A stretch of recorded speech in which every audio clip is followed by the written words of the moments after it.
نحمده ونصلي على رسوله الكريم أما بعد فقد قال الله تبارك وتعالى في كلامه المجيد أعوذ بالله من الشيطان الرجيم بسم الله الرحمن الرحيم وإنك لعلى خلق عظيم صدق الله العظيم وقال رسول الله صلى الله عليه وسلم إن خياركم أحاسنكم أخلاقا رواه البخاري أو كما قال عليه الصلاة والسلام গুণজ্ঞ সভাপতি শেখ নিষ্ঠাবান আয়োজক বিন্দু জ্ঞান পিপাসু সমবয়স্ক বয়োজ্যেষ্ঠ বয়োবলিষ্ঠ নবীন প্রবীণ জ্ঞান পিয়াসী ছাত্র ভাইরা সবাইকে জানাই মরমিয়া সালাম আর আলোর প্রাণের ফেরাব অভিনন্দন।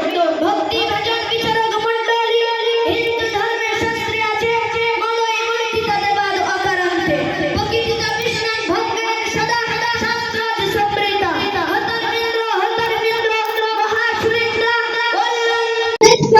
পরম শ্রেষ্ঠ মুহাম্মাদুর রাসূলুল্লাহ ইল্লাল্লাহ যে দেবের প্রথম কর্ম এবং শেষ কর্ম বংশধরকারী সেই হলেন প্রকৃত শাস্ত্রগুরু আল্লাহ মহান আল্লাহ শ্রেষ্ঠ মুহাম্মাদুর রাসূলুল্লাহ সাল্লাল্লাহু আলাইহি ওয়াসাল্লাম হলেন রাসূল আল্লাহ ছাড়া কারো উপাস্য না। প্রিয় নবী সাল্লাল্লাহু আলাইহি ওয়াসাল্লাম বিন আব্দুল্লাহ বিন আব্দুল মুত্তালিব আমিনা বিনত আব্দুল মানাফ থেকে আমিনা বলে ছিল চাইতে হিংসা অজগরের চাইতে বিষাক্ত শিয়ালের চাইতে ধূর্ত কুকুরের চাইতে লোভী কুকুরের চাইতে নিকৃষ্ট যেখানে বাদল ধারা বয় না মানুষ বলে মনে করতো না নারী ছিল না কোনো ফুলের নেই ফুটে নয়নের মনি পরিচালিত করে জীবিত ভোরের অন্ধকার যে যুগের কথা শুনলে ফুল নয়ন দিয়ে গড়িয়ে পড়ে অশ্রু ঝরঝর পাশারি বক্ষ পিঞ্জরে হাহাকারের প্লাবন বয় সে কি অমানুষিক অত্যাচার কোট করা সর্বপ্রকার পাপ কালিমার কৃষ্ণের কাবে আচ্ছাদিত হয়েছিল গোটা ঠিক সেই সময় অশান্তির বান্ধ মূর্খত্ব নিপীড়িত নির্যাতিত লজ্জিত বঞ্চিত অপমানিত পদদলিত দুর্বল মানুষের অভিভাবক ও ভ্রান্ত পথের দিশারি হয়ে কুসংস্কার প্রতিনিধি করতে আবির্ভূত হন বিশ্বনবী সাল্লাল্লাহু আলাইহি ওয়াসাল্লাম। সুতরাং প্রিয় নবী সাল্লাল্লাহু আলাইহি ওয়াসাল্লাম ৬৩ বছর জীবন আদর্শে অনুপম অপূর্ব মনোরম আদর্শে থিওরি মানব সমাজকে উপহার দিলেন।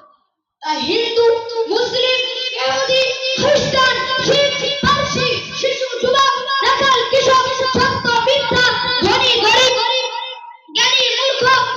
জ্ঞানী মূর্খ ফকির দরবেশ যোদ্ধা সেনাপতি ছাত্র শিক্ষক শ্রমিক মালিক মাঠ কথা সর্বকালের সর্বযুগে সব শ্রেণীর জন্য প্রযোজ্য।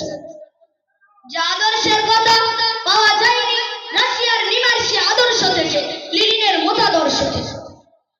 এভাবে পৃথিবী হতে অশান্তির বান্ধ বন্ধ করে শান্তির ঝর্ণা প্রবাহিত করেছিলেন। পাথরের ন্যায় পাষাণ হৃদয় প্রাণ প্রীতি ভালোবাসায় ভরিয়ে দিয়েছিলেন। ঐক্যের পরিবর্তে জ্ঞান অসভ্যতার পরিবর্তে সভ্যতা নিকৃষ্টের পরিবর্তে উৎকৃষ্টে অন্ধকারের পরিবর্তে দেবালোক এক কথায় শেষ যুগের মানব সম্প্রদায়কে পৌঁছে দিলেন আপন আদর্শ দ্বারা উন্নতি অগ্রগতি চরম উৎকর্ষে যা দৃষ্টান্ত বিরল। তাইপের সেই হৃদয় বিতরক ঘটনা কেনা জানে বড় বুদ্ধরা আশা নিয়ে গিয়েছিলেন তাইপে, কিন্তু ফল হলো তার উল্টো। সেখানকার গণ্যমান্য মানুষের প্রিয় নবীকে মানত দূরের কথা ঠাট্টা বিদ্রুপ করে থামিয়ে লেলিয়ে দিল জীবনত। সেই পাষাণদের দল নবীকে পাথর মারতে মারতে ক্ষত বিক্ষত করে দিয়েছে।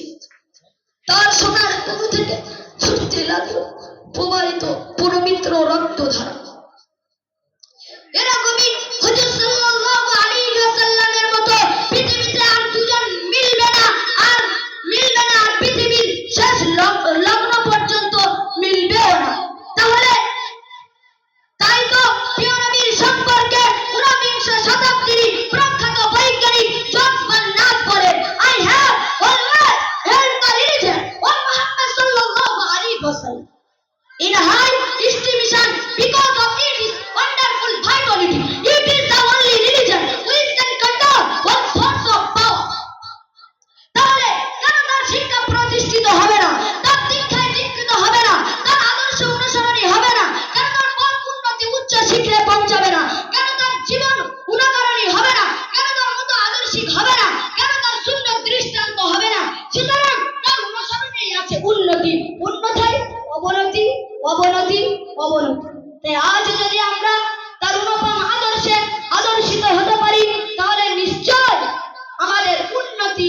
সফলতা ইহকাল ও পরকালে কদম চুমবে। তাই তো কবি বলে, নবীর চরিত্র চিত্রিত করে যে আপন চিত্র মাঝে, নবীর চরিত্র চিত্রিত করে যে আপন চিত্র মাঝে, সম্মানের আসনে সুমাসীন তারা বিশ্ব সমাজে। প্রিয় বন্ধুগণ, প্রিয় ছাত্রগণ, প্রিয় শিক্ষক মন্ডলী, এই পর্যন্ত আমার বক্তৃতা মুলতবি করলাম। আলআন আনা খাতিমুল কালাম। আসসালামু আলাইকুম ওয়া রাহমাতুল্লাহ। আসসালামু আলাইকুম। নারে তাকবীর।